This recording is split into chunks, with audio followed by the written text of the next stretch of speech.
Well, hey guys, Freezing Inferno here, welcoming you to another episode of Perfectly Portable Ports. Today we're going to talk about motherfucking Contra. You all know Contra, that wonderful run and gun series made by Konami that's frustratingly hard at times. So not as hard as fucking Ghosts and Goblins, oh god no. At least I've beaten Contra. Anyway, Konami has ported Contra to the Game Boy in the past.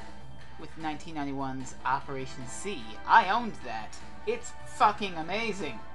It's one of the only Contra games I can actually beat, legit too.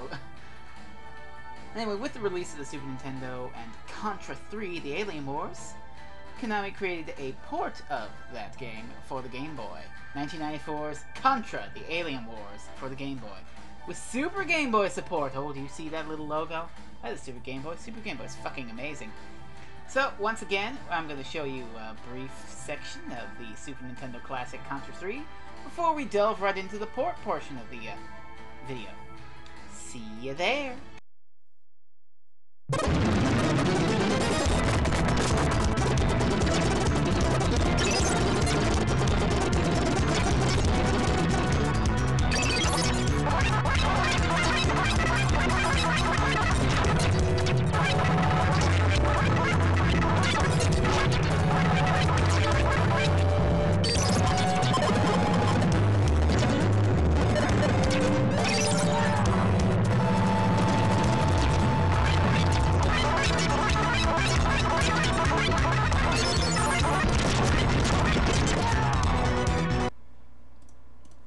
Well, here we are. Contra, the Alien Wars on the Game Boy with wonderful Super Game Boy emulation.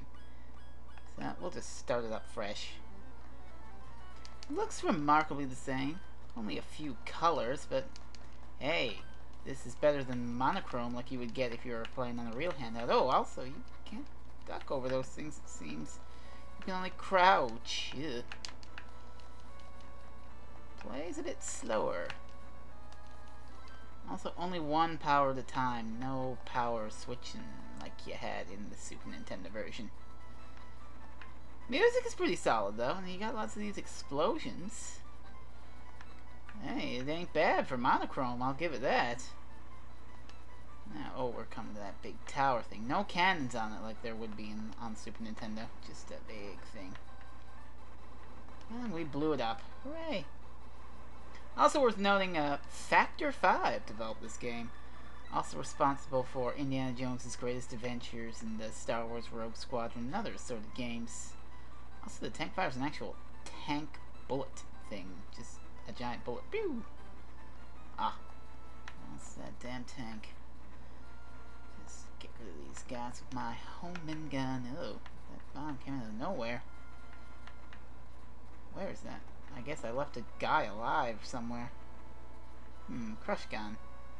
Yeah, the crush gun just looks like normal shots, except they sort of explode halfway, as opposed to actual honest-to-God missiles. Haven't died yet.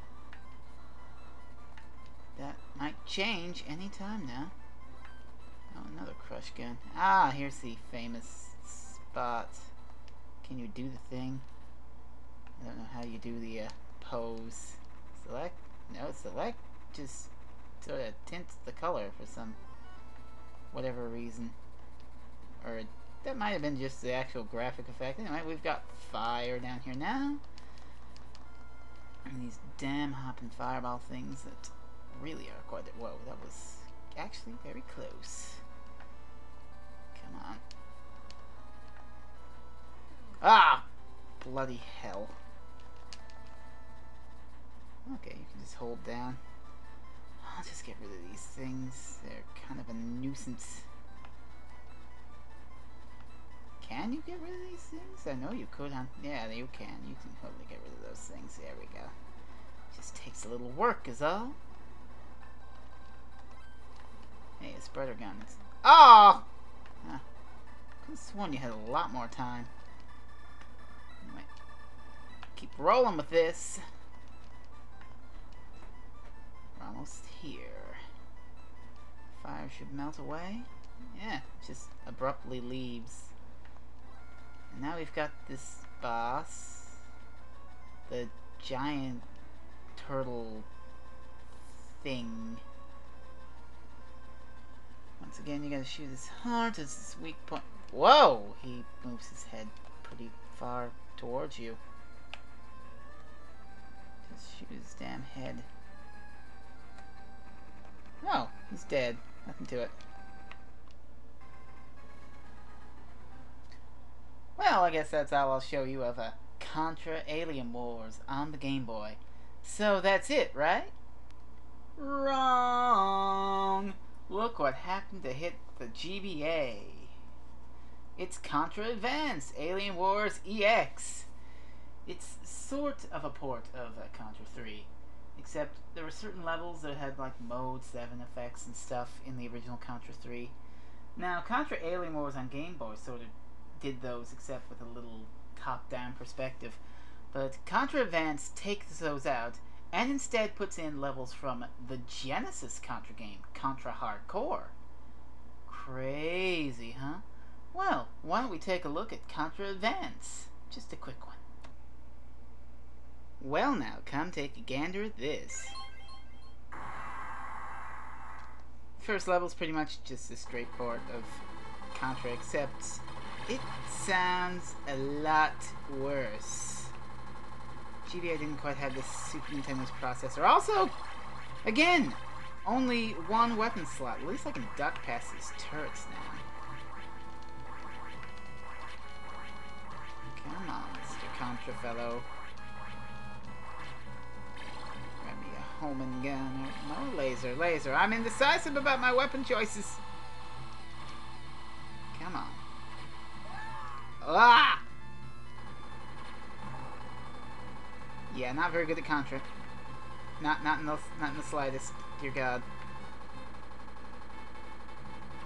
You see, the turrets are on the big wall again.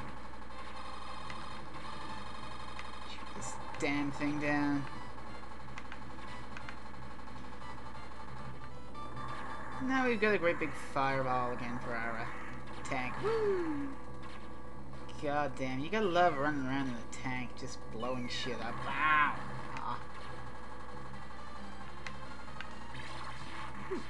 That was some skillful dodging right there.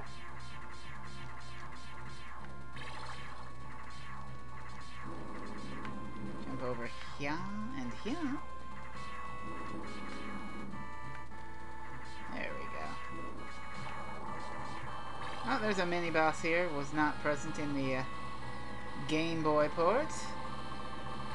This giant tank thing. Explode, will you? I want her. Crush guns. Ah, you can't do the cool pose here either. You got a nice Mode 7 plane bomber catching the shit on fire. Everything's ruined and on fire. Oh no. Whoa. Oh no.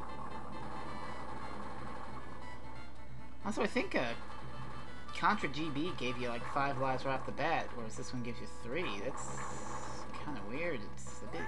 Oh, I barely touched that. Ha. Alright, well, I guess that's all I'll show you for the Contra 3 ports today. This is the real end of this episode of Perfectly Portable Ports. 5 continues as well, right off the bat again. So, bye-bye for now.